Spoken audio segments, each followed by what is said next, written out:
कोल्हापूर शहरातील common man, प्रजासत्ताक सामाजिक संस्था आणि कोल्हापूर शहर 3 आसनी प्रवासी रिक्षा संघटना या संघटनांच्या पदाधिकाऱ्यांची महापालिकेचे अतिरिक्त आयुक्त रविकांत अडसूळ आणि शिल्पा दरेकर यांच्या समवेत बैठक झाली।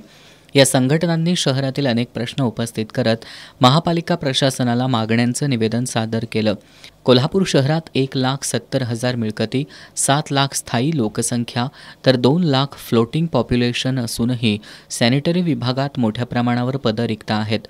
महापालिकेकडील उपअभियंता, स्वच्छता अधिकारी, लिपिक आणि शिपाई अशी अनेक पदं रिक्त असून 1565 पैकी तब्बल 250 सफाई कामगार कमी असल्याचं निवेदनात नमूद करण्यात आलंय। स्वच्छतेसाठी आवश्यक असलेल्या वाहनांची संख्यासुद्धा अपुरी असल्यामुळं शहरातील स्वच्छता, कचरा उठाव आणि घनकचरा प्रक्रिया या कामांवर परिणाम होतोय।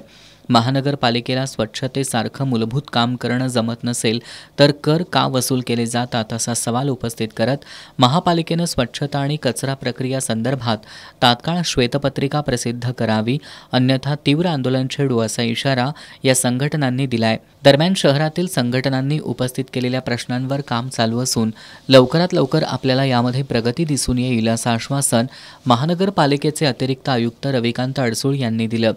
यावेळी बाबा इंदुलकर, दिलीप देसाई, महेश उत्तुरे, ॲडव्होकेट प्रमोद दाभाडे, अनिल कदम, अमरसिंह निंबाळकर, अविनाश दिंडे, विनायक फाळके, राजू जाधव, श्रीकांत पाटील आदी उपस्थित होते।